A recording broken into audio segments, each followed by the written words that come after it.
guys, Megan here. Welcome back to my channel. Today I'm going to be sharing with you how I stay organized in college, and my first semester self last year definitely needed this video. I did not know what the heck I was doing. I was just really confused because in college there's so many more things going on than high school, and also your time is a lot more your own, and so I found myself often reverting back to not wanting to do work, and then I was on the back end freaking out because I hadn't done my work or stressing or something like that. So I've kind of learned better how to manage my time, but also how to stay organized and on top of everything I need to do. If you guys like college or organization videos, definitely give this video a thumbs up and subscribe if you're new, and let's get on to the tips. So my first tip is to have a planner, which if you do not have a planner in college, I literally do not know how you go anywhere, get anything done in time.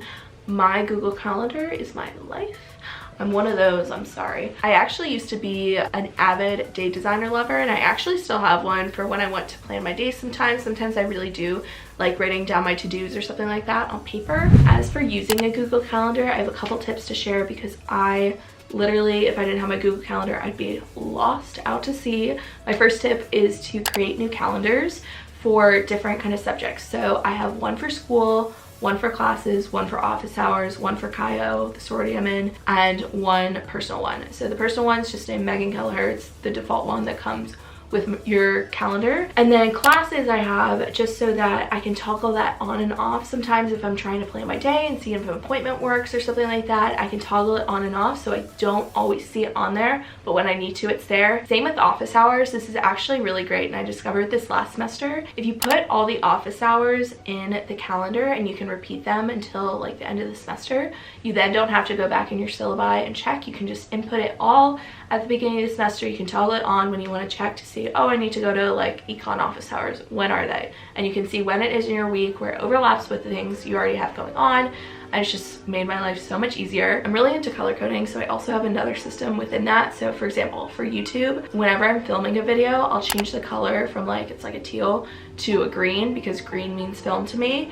And then post is like this orange color, and then I think those are the only two colors that I change it. But then for school, whenever something's yellow, it's really important to me, and that kind of catches my eye. So I really try to minimize the amount of things that I have yellow on my calendar besides school stuff. So I see the yellows, I know it's really important. So like I had a midterm today, I had that in yellow, so I knew like just looking ahead that that was really important. I had like one or two important things this week. I just really like this method because it's just nice to toggle on and off. Sometimes you don't need to see all your events. Sometimes, like I said, for like the scheduling stuff, you don't need to see that, but it's also nice to have kind of within the calendar, and it kind of makes the Google Calendar work for you. My next tip is to put in all the dates into your calendar for all your assignments, all your tests, all your quizzes at the beginning of the year when you get your syllabi. Not gonna lie, this takes me hours when I first get my syllabi, because I write the homework assignment on the day it's due as well. So I'm not just putting in tests, I'm putting in every single homework assignment, just because I like to have one central place where I can see all my assignments, know what's coming up, I can see the week at a glance.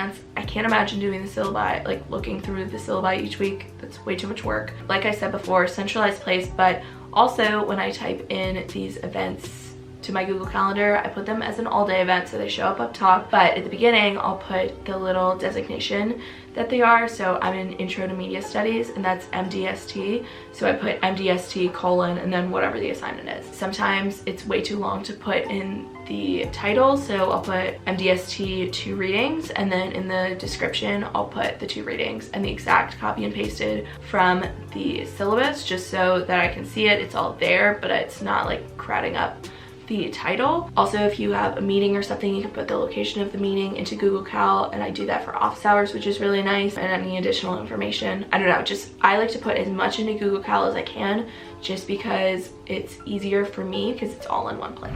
My biggest change from high school to college was the importance of the weekly view of your schedule. So a lot of times you have less assignments in college, but they are worth a lot more, they're a lot harder, they require a lot more work, and so it's really important to know your weekly view rather than your daily view. In high school, I just kind of know what was happening in the next couple of days, whereas now every Sunday or Saturday I will religiously sit down, I will look at my week, I will add my to-dos changes to Todoist, which I will get into the next tip. It also gives me an idea of how focused I need to be for the week, or like how relaxed I can be, if I can fit some other stuff in. It just really gives me a lot of peace of mind to know what's going on in my week and then plan accordingly.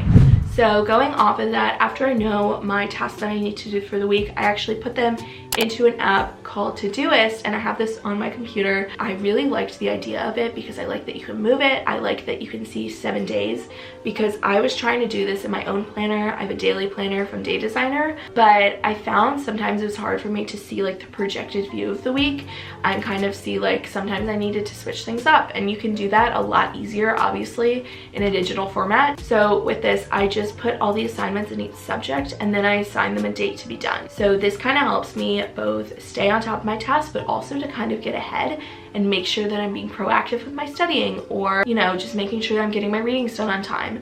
I think this is really good to kind of make sure that I'm like dividing up to all my tasks evenly, and I'm not just like doing all my work on a Friday. I think that this has really helped me to kind of make sure that I'm evenly pacing myself throughout the week and not kind of like backloading it like I definitely used to do. I use Todoist to divide up my study tasks, because for every test I'll make a little sticky note or something, but I'll write down everything I need to do for that test, and then I'll put those tasks in Todoist and assign them a date, so that once again I'm studying, pacing over time rather than cramming the night before. I've really noticed a difference with this. In college, the big change for me was being more proactive, which, to be quite honest, I was not that proactive in high school. I just kind of showed up. College, you honestly can't quite do that. Things are worth a lot more, tests are a lot harder, and you can't quite cruise like you did in high school.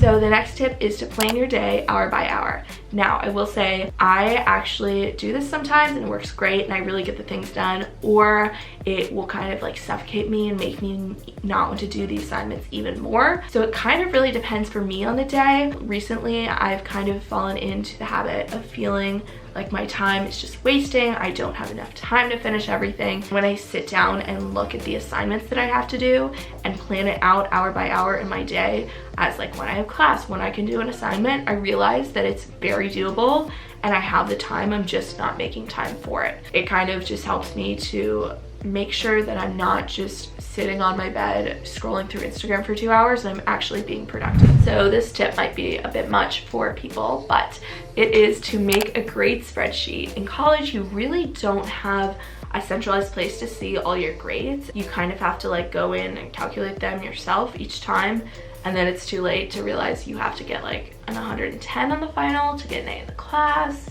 This kind of revolves on you knowing how to use Excel. To be quite honest, I haven't even done this for this semester yet because we haven't gotten back many grades, but once we start getting back the grades and get probably in a couple more weeks I'll make one. Basically, you just kind of divide it up and assign percentages as they do in the syllabus. And for one of my classes last year, it was so difficult to do, but it really helped me realize that I needed to get like a certain grade on the final. And I will say, last semester, my grade was like a whole point lower in the final grade, and I emailed my professor because I calculated it different, triple checked it before I emailed him. I was so scared. And he emailed back and said that I was right, so my grade got bumped up a whole point. I'm just saying. So my last tip is something I have been actively trying to stop doing a lot recently, which is to limit my social media use, which is kind of like a boring tip. I don't want to do that. On the new update or whatever, you can keep track of screen time, but now you can also limit your apps. When you see at the end of the day that you've spent 2.5 hours on Instagram, you're like, wow, I could have done so much in that time. And I'm not saying like you need to not